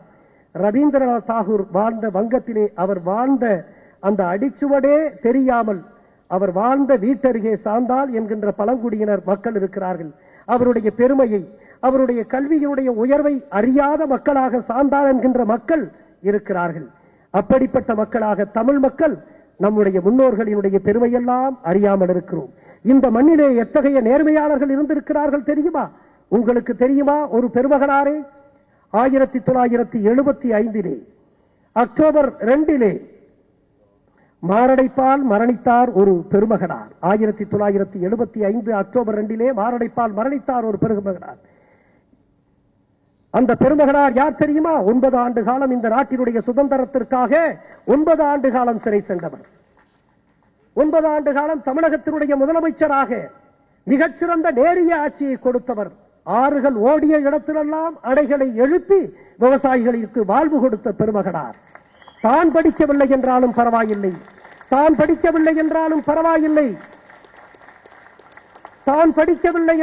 பரவாயில்லை, என் தேசத்து பிள்ளைகள் படிக்கட்டும் என்பதற்காக 3 மைலுக்கு ஒரு கல்விக்கூடத்தை உருவாக்கி கன்னித்தமிழ்நாட்டில் கல்வி புரட்சிக்கு வித்திட்டாரே கர்ம வீரர் பெருந்தலைவர் காமராஜர் பெருமகனார். உங்களுக்கு தெரியுமா அவருடைய வரலாற்றை? 1975 அக்டோபர் 2 பிற்பகலிலே அவர் மாரடைப்பால் மரணித்த பொழுது அவருடைய பெட்டகத்தை திறந்து பார்க்கிறார்கள். 9 ஆண்டு காலம் தமிழகத்தினுடைய முதலமைச்சராக இருந்த பெருமகனார் எவ்வளவு சொத்துக்களை சேர்த்து வைத்திருப்பார் என்று அவருடைய பெட்டகத்தை திறந்து பார்த்த பொழுது ஆச்சரியம். 200 ரூபாய், சில சில்லறை காசுகள், 5 வேட்டி சட்டை மட்டும்தான் அந்த பெருமகனாருக்கு சொத்தாக இருந்தது என்று எண்ணி பார்த்தால் ஆச்சரியமாக இருக்கிறது. நேர்மையினுடைய உருவமாக ஒப்பற்ற தலைவர்கள் இந்த மண்ணிலே, இந்த பூமியிலே ரத்தமும் சதையுமாக அவர்கள் உலா வந்திருக்கின்ற வரலாற்றை நீங்கள் அறிவீர்களா? அன்பிற்குரியவர்களே, நீங்கள் அறிவீர்களா? தந்தை பெரியார் தமிழ் சமூகத்தினுடைய வெளிப்புக்காகவும் விடியலுக்காகவும் தன் வாழ்நாளையெல்லாம் அர்ப்பணித்துக் கொண்ட மகத்தான மனிதன். தேசபக்தன் என்ற நாளிதழை திருவிக்கா நடத்துகிறார். அவருக்கு 1000 ரூபாயை பெரியார் அனுப்புகிறார். 2 பேரும் காங்கிரசிலே இருக்கிறார்கள். 1000 ரூபாயை அனுப்பியவுடன் திருவிக்கா என்ன செய்கிறார்? பெரியார் அனுப்பியிருக்கிறார், ஈவே ராமசாமி நாயக்கர் அனுப்பியிருக்கிறார், 1000 ரூபாயை அவர் அனுப்பியிருக்கிறார் என்று அவர் பெரியார் கொடுத்ததாக, பெரியாரினுடைய அன்பளிப்பு என்று அவர் செய்தியை போடுகிறார். உடனே கடிதம் எழுதுகிறார் பெரியார், தயவு செய்து இதை திருத்திக் கொள்ளுங்கள், இது என்னுடைய காசு மட்டுமல்ல, நான் எல்லோரிடத்திலும் வசூலித்து அனுப்பியிருக்கிறேன், எனவே என்னுடைய காசாக இதை போடாதீர்கள், எல்லோரும் சேர்த்து அனுப்பி இருக்கின்ற தொகை என்று போடுங்கள் என்று சொல்லுகிறார். தந்தை பெரியார் நேர்மையான ஒரு மகத்தான தலைவராக அவர் சொன்னார், நான் ஒரு புதிய உலகத்தை உருவாக்கப் போகிறேன் என்று சொன்னார். எல்லோரும் அவரிடத்திலே கேட்டார்கள், புதிய உலகத்தை உருவாக்கப் போகிறீர்கள் என்று சொல்லுகிறீர்களே தந்தை பெரியாரே, அந்த புதிய உலகத்தில் யார் இருக்க போகிறார் என்று கேட்டார். அவர் சொன்னார், என்னுடைய புதிய உலகத்தில் மானமுள்ள மனிதனை நான் உருவாக்கப் போகிறேன் என்று சொன்னார். மானமுள்ள மனிதர்களாக தமிழ் சமூகத்தை வென்றெடுத்த பெருமகனார் பெரியார். அவற்றை நாம் அறிவோமா? அவரை அறிவோமா? கம்பத்திலே ஒரு எம்எல்ஏ கோபால் என்று இருந்தார். அவருடைய மனைவி கிருஷ்ணவேணி 10 ஆண்டுகள் எம்எல்ஏவாக இருந்தவர். அந்த கோபால் இறந்ததற்கு பிறகு கிருஷ்ணவேணி புல்லறுத்து அதை சுமந்து சென்று விற்று பிழைத்த கதையை எத்தனை பேர் இந்த தேசத்திலே அறிவீர்கள்? வந்தவாசி எம்எல்ஏவாக இருந்தவர் தசரதன். அவர் கடைசி வரைக்கும் ஒரு ஓலை குடிசையிலே இருந்து மரணித்து போன வரலாற்றை எவராவது அறிவீர்களா? எவராவது அறிவீர்களா? லால்பகதூர் சாஸ்திரி இந்த தேசத்தினுடைய பிரதமராக, ஆசியாவினுடைய ஜோதி, நவபாரத சிற்பி என்றெல்லாம் வர்ணிக்கப்பட்ட பண்டித நேரு, அவர் 1964 மரணித்து போனதற்கு பிறகு இந்த தேசத்தினுடைய பிரதம அமைச்சராக வந்த லால்பகதூர் சாஸ்திரி அவருடைய வரலாற்றை ராஜேஸ்வர பிரசாத் என்ற IAS அதிகாரி எழுதுகிறார். அவர் எழுதுகின்ற பொழுது அவர் சொல்லுகிறார், லால்பகதூர் சாஸ்திரி இந்த தேசத்தினுடைய பிரதமராக இருந்து மரணித்த பொழுது அவருக்கு சொந்தமாக ஒரு வீடு கூட இல்லை, ஒரு அங்குல நிலம் கூட சொந்தமாக இல்லை. அவர் விட்டு சென்ற சொத்து என்ன தெரியுமா? ஒரு ஃபியட் கார் வாங்கிய கடனைத்தான் தன்னுடைய குடும்பத்திற்கு சொத்தாக விட்டு சென்றார். லால்பகதூர் சாஸ்திரி என்ற எளிமையும் நேர்மையும் மிகுந்த பெருமகனார்.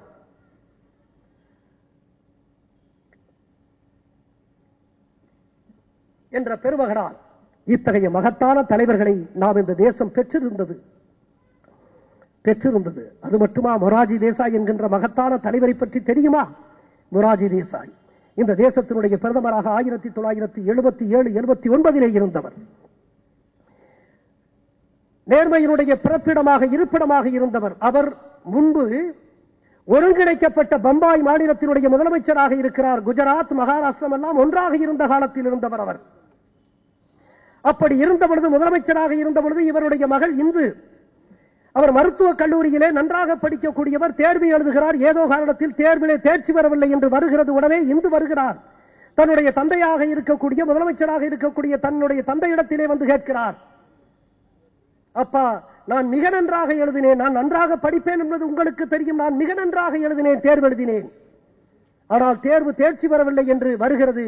எனவே இது மறு ஆய்வுக்கு உட்படுத்த நான் விரும்புகிறேன். அப்படி உட்படுத்தினால் நான் நிச்சயமாக தேர்வு பெறுவேன். எனவே நான் மறு ஆய்வுக்கு விண்ணப்பிக்கிறேன் என்று சொன்ன பொழுது மொராஜி தேசாய் என்ன தெரியுமா செய்தார்? அப்படி செய்யாதே, நீ உண்மையிலேயே மிகச்சிறந்த முறையில் எழுதி நீ தேர்வு பெற்றதாக அறிவிக்கப்பட்டால் நான் தான் என்னுடைய செல்வாக்கை பயன்படுத்தி உன்னை தேர்ச்சி பெற செய்து விட்டேன் என்று சொல்லி நீ செய்யாதே என்று தடுத்தார். விளைவு இன்று இந்த மனமுடைந்து அப்படியே தற்கொலை செய்து கொண்ட வரலாறு எத்தனை பேர் அறிவார்கள்? அன்பிற்குரியவர்களே, இந்த தேசம் உயர்ந்த மகத்தான லட்சியவாதிகளை தலைவர்களாக கொண்டிருக்கிறது. இன்றைக்கு எப்படி இருக்கிறது? லஞ்சமும் ஊழலும் நிறைந்திருக்கக்கூடிய சமூகமாக என்னுடைய சமூகம் இருக்கின்ற பொழுது இது மாற்றப்பட வேண்டும் என்கின்ற அந்த கருத்தில் நாங்கள் ஆழமாக இருக்கிறோம். அதற்காக அனைத்து செயல்பாடுகளிலும் நாம் ஈடுபடுவதற்கு தயாராக இருக்கிறோம். எனவே ஊழல் இல்லாத ஒரு தமிழ் சமூகத்தை, லஞ்சமில்லாத ஒரு தமிழ் சமூகத்தை உருவாக்குவதற்கு எத்தனிக்கக்கூடிய இளைஞர்களாக எம்முடைய மக்கள்வாத இளைஞர்கள் வளர வேண்டும் என்று நான் ஆசைப்படுகிறேன். அன்பிற்குரியவர்களே, அத்தகைய இளைஞர்களாக இருக்கக்கூடியவர்கள் நீங்கள் முன்மாதிரியாக இருக்க வேண்டும் என்று நான் ஆசைப்படுகிறேன். பல பேர்கள் இருக்கிறார்கள், ஒரு மாதிரியாக இருக்கிறார்கள். நீங்கள் முன்மாதிரியாக இருக்க வேண்டும் என்று ஆசைப்படுகிறேன். உங்களை பார்த்து you should be role model for others என்று சொல்லக்கூடிய அளவிற்கு நீங்கள் இருக்க வேண்டும். அன்பிற்குரியவர்களே, இந்த தேசம் நம்முடையது, இந்த மண் நம்முடையது. மேக்சிமா என்கின்ற பெருநாட்டினுடைய ஒரு ஏழை விவசாய பெண்மணியுடைய வரலாற்றை எத்தனை பேர் அறிவீர்கள்? அன்பிற்குரியவர்களே, பெருநாட்டிலே அந்த கோல்ட்ஸ்மேன் விருது என்கின்ற 2016 சுற்றுச்சூழலுக்காக கொடுக்கப்படுகின்ற மிக உயரிய பன்னாட்டு விருது இருக்கிறது அல்லவா? அந்த மேக்சிமா என்கின்ற ஏழை குடியான அந்த விவசாய பெண்மணிக்கு அளிக்கப்பட்டது. பெருநாட்டை சார்ந்த பெண்மணிக்கு. அவர் என்ன தெரியும்? சும்மா பன்னாட்டு தங்கச்சுரங்களுக்கு எதிராக தன்னந்தனியாக ஒரு படிப்பறிவில்லாத ஒரு ஏழை விவசாயினுடைய மனைவியாக இருந்து போராடி வெற்றி பெற்ற கதையை எத்தனை பேர் அறிவீர்கள்? அவர் சொல்லுகிறார், நான் படிப்பறிவு இல்லாதவராக இருக்கலாம், நான் கல்வி அறிவு இல்லாதவனாக இருக்கலாம், நான் ஒரு சாதாரண விவசாயியினுடைய மனைவியாக, ஒரு ஏழை விவசாயியினுடைய மனைவியாக இருக்கலாம், ஆனால் என் தேசத்தினுடைய மலைகளும், என் தேசத்தினுடைய குளங்களும், ஏரிகளும், ஆறும் என்னுடைய பொக்கிசங்கள், என்னுடைய சொத்துக்கள். அதை காப்பதற்காக என்னுடைய உயிரையும் தியாகம் செய்வதற்கு நான் தயாராக இருக்கிறேன் என்று பெருநாட்டு ஏழை விவசாயியினுடைய மனைவியாக இருக்கக்கூடிய மேக்சிமா சொல்லுகிறார். எனவே நம்முடைய இயற்கை வளங்கள் சூறையாடப்படுகிறதே. நாம் என்ன செய்து கொண்டிருக்கிறோம் அன்பிற்குரியவர்களே? நம்முடைய மலைகளும் நம்முடைய ஆறுகளும் நம்முடைய தாதுமடலும் சூறையாடப்படக்கூடிய சூழலில் நாம் எத்தகைய தியாகங்களை செய்ய, எத்தகைய விழிப்புணர்வை நம்முடைய மக்களிடத்திலே ஏற்படுத்துகிறோம்? உண்மையாக இருக்கிறோமா? அவையெல்லாம் நம்முடைய சொத்துக்கள் அல்லவா? நம்முடைய தமிழ் சமூகத்தினுடைய பொக்கிசங்கள் அல்லவா? எத்தகைய பொக்கிசங்களை நம்முடைய தலைமுறைக்கு நாம் கொடுக்க போகிறோம்? காந்தியடிகள் சொல்லுகிறார், நமக்கு அளிக்கப்பட்டிருக்கின்ற இந்த இயற்கை வளங்கள் இருக்கிறது அல்லவா, ஆறுகளும் மலைகளும் கடலும், இந்த இயற்கை வளம் நம்முடைய முன்னோர்கள் நமக்கு கொடுத்த சொத்து அல்ல. நமக்கு முன்னோர்கள், காந்தியடிகள் சொல்லுகிறார், இத்தகைய இயற்கை வளங்கள் நம்முடைய முன்னோர்கள் நமக்கு கொடுத்த சொத்து அல்ல, மாறாக நம்முடைய எதிர்கால தலைமுறையிடத்திலிருந்து பெற்ற கடன் என்று காந்தியடிகள் சொல்லி இருக்கிறாரே. அத்தகைய கடனை நாம் எப்படி எதிர்கால தலைமுறைக்கு நாம் கொடுக்க போகிறோம்? சிதைக்கப்பட்ட மலைகள், அழிக்கப்பட்ட ஆறுகள், சுரண்டப்பட்ட வளங்களைத்தான், அப்படிப்பட்ட பூமியைத்தான் நாம் கொடுக்க போகிறோம் என்றால் நாம் உண்மையானவர்களா, நாம் சரியானவர்களா, சிந்திக்க தெரிந்த மனிதர்களா என்று எண்ணி பார்க்க வேண்டும். எனவே அத்தகைய சிந்தனைக்குரியவர்களாக நீங்கள் மலர வேண்டும் என்று நான் ஆசைப்படுகிறேன். ஒருமுறை டயோஜனிஸ் என்கின்ற மகத்தான மனிதர் ஒருமுறை என்ன செய்தார் தெரியுமா? கிரேக்க நாட்டினுடைய கீர்த்தி மிகுந்த சிந்தனையாளனாக விளங்கக்கூடிய டயோஜனிஸ் அந்த நாட்டினுடைய பெருநகராக விளங்கக்கூடிய ஏத்தன்ஸ் நகரத்திலே பட்டப்பகலிலே என்ன செய்தார் தெரியுமா? ஒரு விளக்கை ஏந்தி கொண்டு அப்படியே செல்கிறார். அந்த ஏத்தன்ஸ் நகரத்துடைய பெருவீதிகளிலே ஒரு விளக்கை ஏந்தி கொண்டு இப்படியும் அப்படியுமாக இதை தேடிக்கொண்டிருக்கிறார். இப்படியும் அப்படியுமாக தேடிக்கொண்டிருக்கிறார். எல்லோரும் அவரிடத்திலே பார்க்கிறார்கள், எதை இந்த டயோஜனிஸ் இப்படி தேடிக்கொண்டிருக்கிறார் என்று ஆச்சரியத்தோடு பார்க்கிறார். இங்கும் அங்குமாக அந்த பட்டப்பகலிலே குத்தி கிழிக்கக்கூடிய சூரிய வெயிலிலே ஒரு விளக்கை ஏந்தி கொண்ட அந்த தெருவிலே இங்கும் அங்கும் ஓடி அவர் தேடிக்கொண்டிருப்பதை பார்த்து ஆச்சரியப்படுகிறார். ஒரு துணிச்சல்கார இளைஞன் அப்படியே போய் டயோஜனிஸை பிடித்து, டயோஜனிஸ், இப்பொழுது இந்த பட்டப்பகலிலே குத்தி கிழிக்கக்கூடிய சூரிய வெயிலில் இந்த விளக்கை ஏந்தி கொண்டு இந்த தெருவிலே எதை தேடுகிறீர்கள் என்று கேட்கிறார். டயோஜனிஸ் அப்படியே அமைதியாக இருந்து, தம்பி, நான் மனிதர்களை தேடிக்கொண்டிருக்கிறேன் என்று சொல்லுகிறார். தம்பி, நான் மனிதர்களை தேடிக்கொண்டிருக்கிறேன் என்று சொல்லுகிறார். மனிதர்கள் என்றால் சிந்திக்க தெரிந்தவன் தான் மனிதன். எனவே என்னுடைய தமிழ் சமூகத்தில் சிந்திக்க தெரியக்கூடிய மனிதர்களை உருவாக்குவதுதான் மக்கள்வாதையினுடைய மகத்தான பணியாக இருக்கும் என்று நான் நம்புகிறேன். அதே டயோஜனிஸ் என்ன தெரியுமா செய்தான்? அவன் ஒருமுறை அலெக்சாண்டர் அவனை பார்க்க வேண்டும் என்று கிரேக்க நாட்டினுடைய கீர்த்தி மிகுந்த மன்னனாக விளங்கிய அலெக்சாண்டர் 30 வயதுக்குள்ளாக உலகத்தினுடைய பெரும்பகுதியை வென்றெடுத்த தன்னுடைய காலடிக்கு கீழே போட்ட மகா அலெக்சாண்டர் அவரை ஒருமுறை சந்திப்பதற்காக டயோஜனிஸை அழைக்கிறார். டயோஜனிஸ் முடியாது, அலெக்சாண்டரை வர சொல்லு என்று சொல்லுகிறார். அலெக்சாண்டர் டயோஜனிஸ் இருக்கக்கூடிய இடத்திற்கு வருகிறார். அப்பொழுது வருகிற பொழுது இங்கே டயோஜனிஸ் அப்படியே சாய்ந்து உட்கார்ந்து கொண்டிருக்கிறார். அலெக்சாண்டர் வருகிறார். அலெக்சாண்டர் வருகின்ற பொழுது டயோஜனிஸ் கேட்கிறார், யாரது என்று கேட்கிறார். அலெக்சாண்டர், நான் தான் இந்த நாட்டினுடைய மாமன்னன் வந்திருக்கிறேன் என்று சொல்லுகிறார். அதற்கு மிக அமைதியாக டயோஜனிஸ் என்ன தெரியுமா சொன்னான்? அலெக்சாண்டர், கொஞ்சம் தள்ளிக்கொள், சூரிய வெளிச்சம் என் மீது படட்டும், கொஞ்சம் தள்ளி நகர்ந்து கொள் என்று சர்வசாதாரணமாக ஒரு மாமன்னனை பார்த்து சொல்லுகிறார். எப்படி சொல்லக்கூடிய துணிச்சல் வந்தது தெரியுமா? டயோஜனிஸ் ஒரு கோப்பையை வைத்திருந்தார். அவனுக்கு இருந்த சொத்தே அந்த கோப்பை தான்.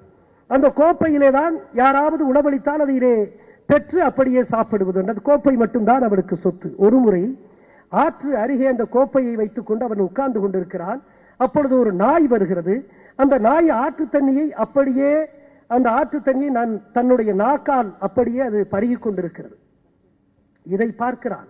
இந்த நாய்க்கு கோப்பை கூட தேவையில்லை, எனக்கு எதற்கு இந்த கோப்பை என்று கோப்பையே தூக்கி எறிகிறான் டயோஜனிஸ்.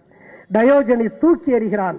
எந்த பொருளும் எனக்கு சொந்தமாக இருக்க வேண்டியதில்லை என்று தூக்கி எறிகின்றவன் தான் மகத்தான மாமன்னனாகிய அலெக்சாண்டரையே எதிர்க்க முடியும். அன்பிற்குரியவர்களே, நீங்கள் சுமைகளை சுமக்காதீர்கள். இந்த சொத்து வேண்டும், அந்த சொத்து வேண்டும் என்று இருந்தால் நீங்கள் பேரரசர்களை எதிர்க்க முடியாது. நீங்கள் பேரரசர்களை எல்லாம் எதிர்க்க வேண்டும் என்று சொன்னால் நீங்கள் நேர்மையானவர்களாக, சொத்துக்களை தூக்கி எறியக்கூடியவர்களாக இருக்க வேண்டும். அப்படிப்பட்ட நிலைதான் எனக்கு உண்டு. ஒரு காலம் நான் சொத்துக்கு ஆசைப்பட்டதில்லை. ஒரு காலம் இங்கே இருக்கக்கூடிய நேர்மையாளர்களைப் போல நானும் சொத்துக்கு ஆசைப்பட்டது இல்லை. கிரானைட் முறைகேடுகளிலே நூற்றுக்கணக்கான கோடிகளில் கொடுக்கப்பட்ட முன்வந்த போது கூட தூக்கி எறியக்கூடிய அந்த மனதுதான் எமக்கு இருந்தது. மேக்சிமா என்கின்ற பெருமணியை சொல்லப்படுது. 1000 கோடியை அள்ளி கொடுத்தாலும் அதை தூக்கி எறியக்கூடிய மனப்பாங்கு இருந்த காரணத்தினால் தான் இன்றைக்கு இந்த சமூகத்தினுடைய நம்பிக்கையை நான் பெற்றிருக்கிறேன். நான் மகத்தான சாதனைகளை செய்யவில்லை.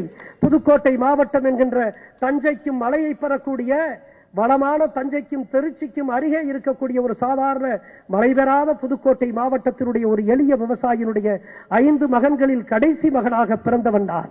ஒரு சாதாரண ஒரு எளிய விவசாயினுடைய பிள்ளை. எனக்கு பெரிய தகுதி இல்லை. ஒரே தகுதி என்னுடைய உண்மையும் நேர்மையும் தான். இந்த சமூகத்தை ஆழமாக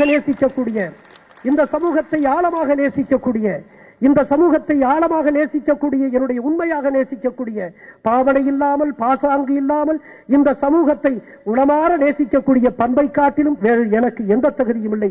அத்தகைய தகுதிகளை நீங்களும் வளர்த்துக் கொண்டால் இந்த தமிழ் சமூகத்தில் மகத்தான சாதனைகளை உங்களால் நிகழ்த்த முடியும் என்று நான் நம்புகிறேன். ஒரு பொருளாதார அடியாளினுடைய வாக்குமூலம் என்ற புத்தகத்தை எத்தனை பேர் படித்திருப்பீர்கள் என்று தெரியவில்லை.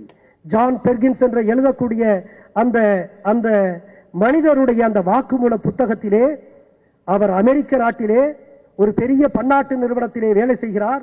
எப்படி அமெரிக்க நாட்டினுடைய பன்னாட்டு நிறுவனங்கள் உலக நாடுகளினுடைய இயற்கை வளங்களை எல்லாம் சுரண்டுகின்றன என்பதை பற்றி அவர் எழுதுகிறார். அவர் வாக்குமூலம் அளிக்கிறார்.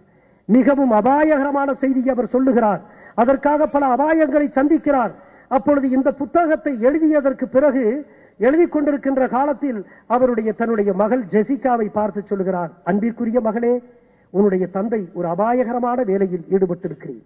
நான் பன்னாட்டு நிறுவனம் அமெரிக்க நாட்டினுடைய வலிமை வாய்ந்த பன்னாட்டு நிறுவனங்களிலே பணிபுரிந்து அது எப்படியெல்லாம் பல சாதாரண நாடுகளினுடைய இயற்கை வளங்களை சுரண்டுகின்ற செய்தியினுடைய வாக்குமூலமாக நான் எழுதிக் கொண்டிருக்கிறேன். இந்த புத்தகத்தை வெளியிடுவதற்கே அஞ்சுகிறார்கள். எனவே நான் இந்த பணியை நான் தொடர்கின்ற பொழுது எனக்கு ஏதாவது நிகழ்ந்து விட்டால் நீ என்ன செய்வாய் என்று கேட்கிறார். ஜெசிகா தன்னுடைய மகளை பார்த்து confession of an economic hitman என்கின்ற அந்த புத்தகம் பல அபாயகரமான தகவல்களை உள்ளடக்கி இருக்கக்கூடிய அந்த புத்தகத்தை நான் வெளியிடுவதற்கு அபாயம் இருக்கிறது. எனக்கு ஏதாவது நேர்ந்து விட்டால் ஜெசிகா, என் அன்பிற்குரிய மகளே, நீ என்ன செய்ய போகிறாய் என்று கேட்கிறார். அதற்கு ஜெசிகா சொல்லுகிறார், என் அன்பிற்குரிய தந்தையே, நீங்கள் விட்டு சென்ற பணியை நான் நிச்சயமாக தொடர்வேன். காரணம் என்ன தெரியுமா?